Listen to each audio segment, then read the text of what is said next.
તો ચાલો મિત્રો, ફાઇનલી તપોવન સ્કૂલ પહોંચી ગયા છીએ. કોમલી જોવાનું છે બોર્ડ અને આ જગ્યા જો આપણો જોંગો.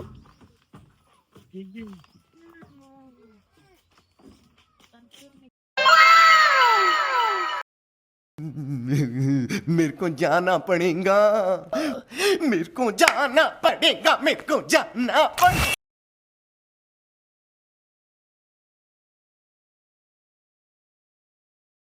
હવે તમે વિચારતા છો કે સ્કૂલ તો સ્કૂલ જેવી છે, એમાં શું હોય એમ, પણ આ વિશેષ સ્કૂલ છે. કેમ કે અહીંના વિદ્યાર્થીઓ જે છે ને બધા પોતપોતાની જાતે ભણે છે, જાતે બધું કરે છે. એટલે તમે ભણેશ કે? હા, અમે અહીંયા જ ભણીએ છીએ. આ તપોવન છે ને આખો સ્કિલ બેઝ એજ્યુકેશન ઉપરનો કોન્સેપ્ટ છે અને અહીંયા અમે સેલ્ફ સ્ટડી કરીએ છીએ. અમારે અહીં સેલ્ફ સ્ટડીમાં કંઈ પ્રશ્ન હોય તો અમે અમારા ઉપરના ધોરણવાળાને પૂછીએ અને બાકી અહીં ટેકનોલોજી છે ઘણી. 2 લેપટોપ છે, એક phone, tablet, TV, smart class બધું છે. અમે તેનો ઉપયોગ કરીએ અને દર બુધવારે પુરુષાર્થે જઈએ અને ત્યાં શિક્ષકોને પૂછીએ. તથા અહીં અમે અમારી કોઈ પણ તમારે પ્રવૃત્તિ કરવી હોય જેમાં રસ હોય, સુથારી કામ, લુહારી કામ તમે કરી શકો, શીખી શકો. વેલ્ડિંગની પેટી, ગ્રાઇન્ડર, તમારે જે કરવું હોય. ટૂંકમાં તમારે કોઈ ટીચર તો નહીં જ ને, જાતે જ ને કોઈ બધું? નહીં, જાતે. આ શું ગૌશાળા છે? હા, ગૌશાળા. ગૌશાળાનું કામ અત્યારે અમે જાતે જ કરીએ છીએ. ગાયો અત્યારે બહાર ચરવા ગઈ. સાપ નું? હા, એ તો અહીંયા નીકળે, એ અમે પકડી લઈએ જાતે. જાતે જ એમ ને? ઝેરી બિનઝેરી બધા પકડી લઈએ. ઉંમર તારી? મારી 15 વર્ષ. 15 વર્ષ. કેટલા ટાઈમ થયા જો? 3 મહિના થયા. 3 મહિના થયા. આપણે આગળ ટેન્ટ જોવા જશું. હા, ચાલો. શું શેડ્યુલ? અહીંનું શેડ્યુલ તપોનમાં સવારે બ્રહ્મ મુહૂર્ત એટલે 4:45 વાગે જાગવાનું. 4:45 વાગે જાગીને પછી ફ્રેશ થવા જાય. પછી 5 વાગે બધા ભેગા થાય ત્યારે સૂર્ય નમસ્કાર, પ્રાણાયામ, ભસ્ત્રિકા ને એવું બધા યોગ કરે. યોગ ને એવું થઈ જાય પછી અમારે રીડિંગ હોય 1.5 કલાકનું. 1.5 કલાકના રીડિંગમાં અભ્યાસનું કરી શકીએ. એના પછી શ્રમ હોય, ગૌશાળા છે, સેનિટેશન છે, ઓફિસ, ઈ આપણે બધી બાટેલી હોય, ઈ સાફ સફાઈ કરવાની. એની ગૌશાળામાં હોય તો એને ગાય દોવાના, પોદરા ઉપાડવાના, વાસિંદા. તો ઈ થઈ જાય પછી નાવા જાય. નાઈને પછી ત્યાં કુટીર છે, ત્યાં બધો વારો હોય કે અહીંયા ધ્વજવંદન કરવાનું ને યજ્ઞ કરવાનો રોજ નીચી. ઈ થઈ જાય પછી નીચે ભોજનાલય નાસ્તો કરવા જવાનો. નાસ્તો કરીને પછી અભ્યાસ હોય. વચમાં બ્રેક પડે અડધી કલાકની, ત્યારે શરબત આવે, ફ્રેશ થવાનું, થોડીક વાતો કરવાની. પછી પાછો કન્ટિન્યુ અભ્યાસ હોય 12:30 વાગ્યા લગી. 12:30 વાગ્યા લગીના અભ્યાસ પછી જમવા જવાનું. જમીન પછી 1 થી 2:30 વાગ્યા લગીમાં ફ્રી ટાઈમ, કોઈને આરામ કરવો, કપડાં ધોવા. 2:30 થી 4 પછી પ્રવૃત્તિનો સમય. હવે મારી પ્રવૃત્તિ છે મારે ખેતી કરવી. આ ભાઈ સંગીત, તો હું ખેતીનું શીખું, જાણકારી લઉં. આ ભાઈનું સંગીતની જાણકારી લે. પછી વેલ્ડિંગનું ને એવું બધું છે, એ બધું કરવાનું. તો એ બધું થઈ જાય પછી 4 થી 5:30 સુધી રમવાનો સમય, બાળકોને માઇન્ડ ફ્રેશ કરવાનું. તો રમાઈ જાય પછી પ્રાર્થના હોય 1 કલાકની, 5:30 થી 6:30. પ્રાર્થનામાં અલગ અલગ ધોરણના શ્લોકો બોલાય છે ને એના પછી કંઈક નવું શીખાય. આજના દીમાં શું નવું શીખાય એ બધા આમ સામે ચર્ચા કરે. પછી કાલજી રાતે બધા બુક વાંચે, ઈતર વાંચન. તો ઈ બુકનું આપણે બધાને કહેવાનું, એટલે એક ભેગા જેટલી આપણે બુકો વાંચતા હોય ઈ વચાઈ જાય. પછી જમવા જવાનું હોય. જમીને બાળકોને ડાયરી લખવાનો સમય હોય. ડાયરી ને મૂલ્યાંકન. ડાયરીમાં રોજની સી હોય કે સવારથી સાંજ સુધી આપણે શું નવું કર્યું કે એ બધું. ને એ થઈ જાય પછી બાળકો મૂલ્યાંકન કરે. જેમાં હવે સવારે ઉઠવાનું છે તો હું મારી જાતે ઉઠો, કોઈના ઉઠાડવા ઉપર ઉઠો. જો કોઈના ઉઠાડવા ઉપર ઉઠો તો મારે 10 માંથી માર્ક મૂકવાનું. ભાઈ આજ તો હું ઉઠાડવા ઉપર ઉઠો નથી તો 1 માર્ક. આજ મનથી ઉઠી ગયો બધાની પેલા તો આપણે 10 માંથી 9, 10 એવી રીતે સ્વમૂલ્યાંકન. પછી ઈતર વાંચનનો સમય હોય 1/2 કલાકનો. ઈતર વાંચનમાં અભ્યાસની બુકો નહીં, બીજી બધી બુકો વાંચી શકીએ આપણે નવી કઈ ઇંગ્લિશ છે પછી 15 મિનિટ ફિક્સ ઇંગ્લિશ લિસનિંગ ને રાઇટિંગ બધું ઈ કરવાનું પછી 9:30 વાગે સુઈ જવાનું. ઓકે તો સારું ચલો ટેન્ટ ને બધું બતાવો મને. બે બાજુ રહેવાનું નીચે ઉપર સામાન બધી વ્યવસ્થા રહેવાનું આમાં જ એમ ને? રહેવાનું આવે ને વોટરપ્રૂફ ચોમાસે પાણી ના આવે ને પંખાની ને એની સુવિધા હોય બધી આવી રીતે બધું ટેન્ટ છે. આ ટોટલ કેટલા વિદ્યાર્થી છે? અટાણે ભાઈઓમાં 8 ને બહેનોમાં 7 કુલ 15 જણા બધે છે. એટલે એડમિશન ઓપન છે કે કઈ રીતે છે? હા એડમિશન ઓપન આમાં એડમિશનમાં એમ કે આમ કેમ બધી સ્કૂલમાં વિદ્યાર્થીનું ઇન્ટરવ્યુ લેવામાં આવે પણ અહીંયા ભીમસી સર વાલીનું ઇન્ટરવ્યુ લે ને જો વાલી પાસ થાય ઇન્ટરવ્યુમાં તો જ તે વિદ્યાર્થીને આવવાનું હોય. એટલે વાલીના ઇન્ટરવ્યુમાં શું શું હોય? વાલીના ઇન્ટરવ્યુમાં અહીંયા વાલીને બોલાવે ને વાલીને અહીંયા રહેવાનું કહે ને સાહેબજી પ્રશ્ન પૂછાય વાલીને અનુકૂળ આવી જાય તો વિદ્યાર્થીને પૂછવાની જરૂર નથી કેમ કે બાળક વાલી સાથે કનેક્ટ હોય એટલે જો વિદ્યાર્થીને ફાવી જાય વાલીને ફાવી જાય તો વિદ્યાર્થી પછી અહીંયા હાલે ને વિદ્યાર્થીને ટ્રાયલ બેઝ માટે અહીંયા બોલાવે અઠવાડિયા માટે અને પછી એનું એડમિશન કરાવે ને 4 વર્ષ ફરજિયાત હોય કોઈ ફી નથી 4 વર્ષ ફરજિયાત. સમજી ગયો. વાલીને કઈ વ્યસન ન હોવું જોઈએ એટલે ફાકી કે કઈ ન ખાતા હોય હા. કાંઈ નહીં. આ ટેન્ટ તો બધા સરખા જ હશે ને? હા બધા કરતા લીમડા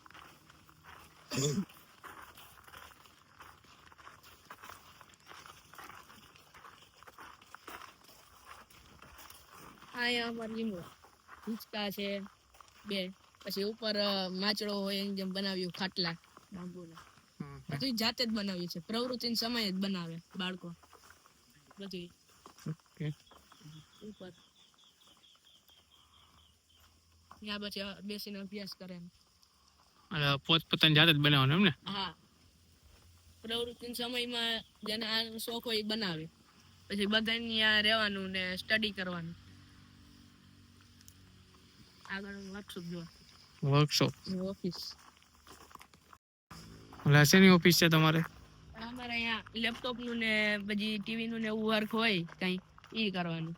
લાઇબ્રેરી છે પછી પુસ્તક છે સ્માર્ટ બોર્ડ છે પણ લગાવ્યું નથી વરસાદના કારણે. અંદર enter છે? હે? હા જઈ શકીએ. લાઇબ્રેરી સ્માર્ટ બોર્ડ ને નેટ ને બધું છે યુઝ કરવા માટે બાળકો. એટલે લેપટોપ અહીંથી આપેલા હશે ને? હા અહીંથી બાળકોને યુઝ કરવા માટે જ્યારે જરૂર પડે અભ્યાસમાં કે નવું શીખવું હોય તેના માટે. ઓકે. બીજી કોઈ પ્રવૃત્તિ? બીજી અહીંની જે ચેનલ છે તપોવન વિશ્વવિદ્યાલય એ બાળકો જ ચલાવે એને જાતે જ એડિટિંગ કરે અચ્છા. જેને આવડે એ શીખવાડે જેમ કે પાર્થભાઈ છે ત્રણ બ્લુ ટી શર્ટ પહેરેલું છે તો ઈ એને આવડે એડિટિંગ તો અમને શીખાડે એ બધું ને એ કરે ને યુટ્યુબમાં અપલોડ કરે. ઓકે. બાકી આ જે ટાયર ને બધું નાખેલું છે એ બધું ઈ બાપ હોય પેલા ના હતા ઈ પેલી બેચ ની અચ્છા વર્કશોપ વર્કશોપ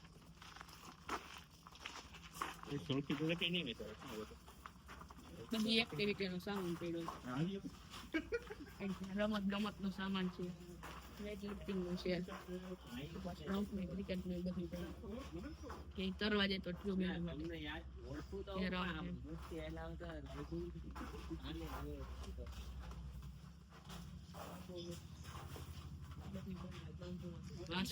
આ બધું બનાવવાનું કામ વિદ્યાર્થીનું છે? હા વિદ્યાર્થી પોતાની સાથે આ રોબોટ છે અને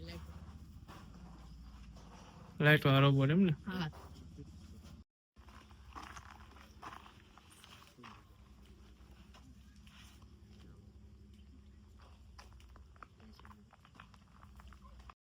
આ ભાઈ કેમ એકલો ભણે?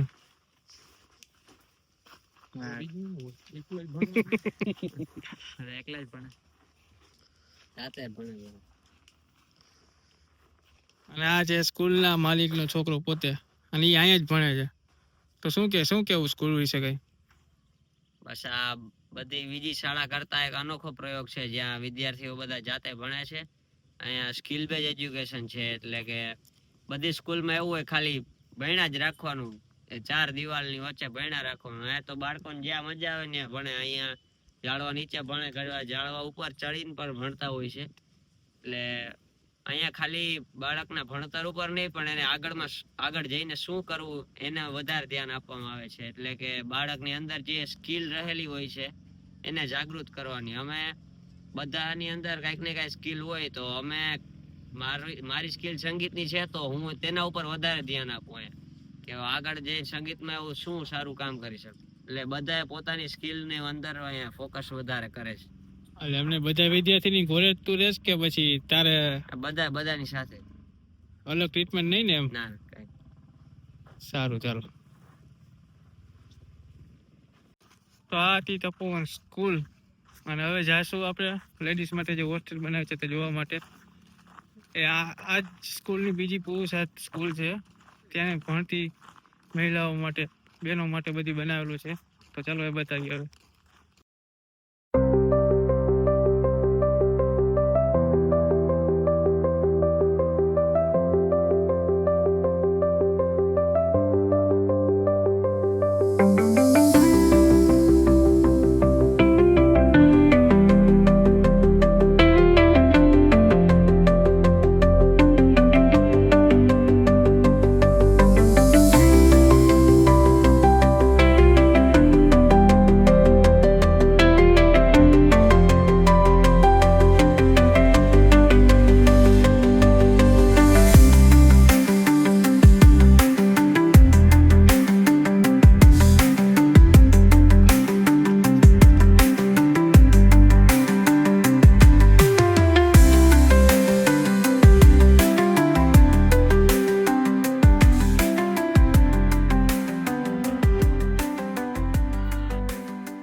દાતા હવે આપેલા રૂમ બધા અમેરિકા.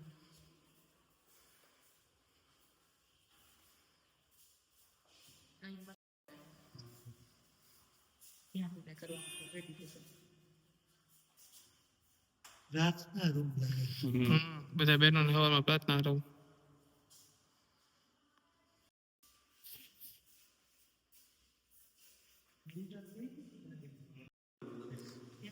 એટલે બહેનોને અહીંયા રહેવામાં ફીસ કે કઈ રીતે? એટલે પુરુષાર્થના બહેનોની બધા માટે ફીસ છે. અહીં તપોનનું છે ને એ ફ્રી હાલે છે.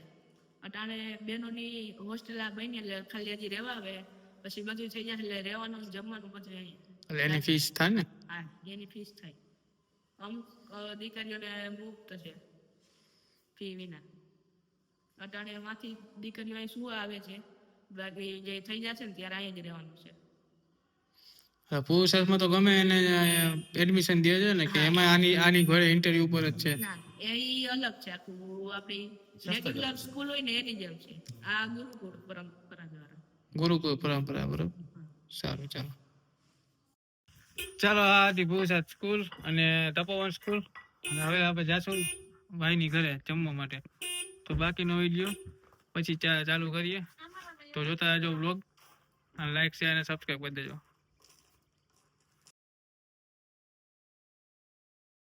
Hello guys, good morning. તો આપણે સવારમાં નીરજભાઈની વાડીએ જઈએ અને હવે અહીંથી નીકળીશું દ્વારકા સાઈડ. કાલનો વ્લોગ જોયો જશે, એમાં વાત થઈ હતી કે દેવસીભાઈને ગયા તે જમીને પછી સીધા નીરજભાઈની વાડી આવતા રહ્યા હતા. બસ જો અહીંથી નાહી ધોઈને ફ્રેશ થઈ ગયા અને હવે નીકળીએ દ્વારકા સાઈડ. તો સારું, ચાલો જોતા રહેજો બ્લોગ. બધા તૈયાર થઈ ગયા અને આ જો અમારી ઝીણી આમાં દીકો જો ગાડીને ચાવી લઈને તૈયાર થઈ ગયો. આ ગાંડું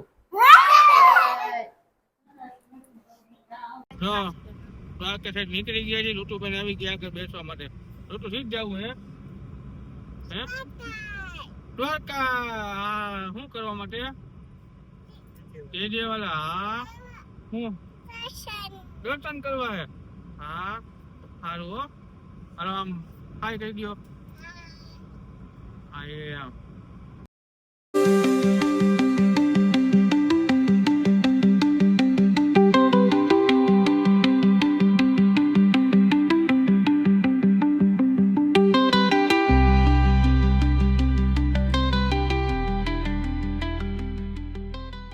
ચલો ફાઇનલી દ્વારકા પહોંચી ગયા છીએ. પાર્કિંગમાં ગાડી રાખી દીધી છે. હવે જઈએ દ્વારકાધીશના દર્શન કરવા માટે. અંદર તો મોબાઈલ અલાઉડ નથી, ખબર જ છે બધાને. તો બહારથી મંદિરના દર્શન કરાવશું. સાવ ચાલો જોતા રહેજો.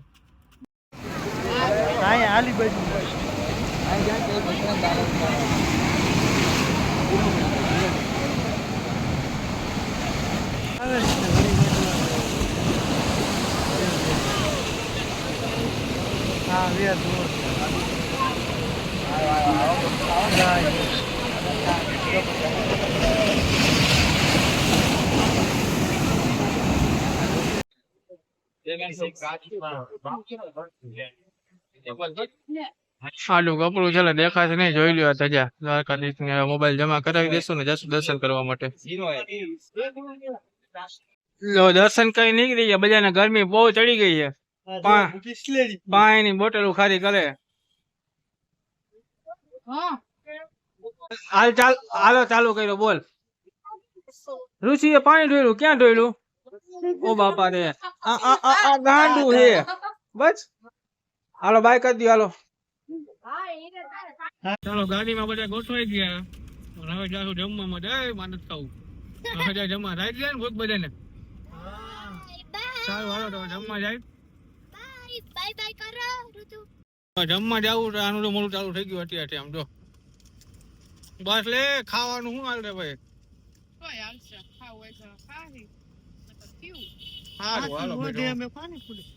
હા એ કરો. સારું ચાલો જમવા માટે હોટેલ પહોંચી ગઈ છે. ગાડી રાખી છે પાર્કિંગમાં. તો જમવું ને સારું ચાલો તો વિડીયો સુધી રાખીએ. મળીએ નેક્સ્ટ વિડીયોમાં. ત્યાં સુધી વિડીયોને લાઈક શેર અમારી ચેનલ સબસ્ક્રાઈબ કરી દો. Bye bye. બાય કરો દીકા. બાય.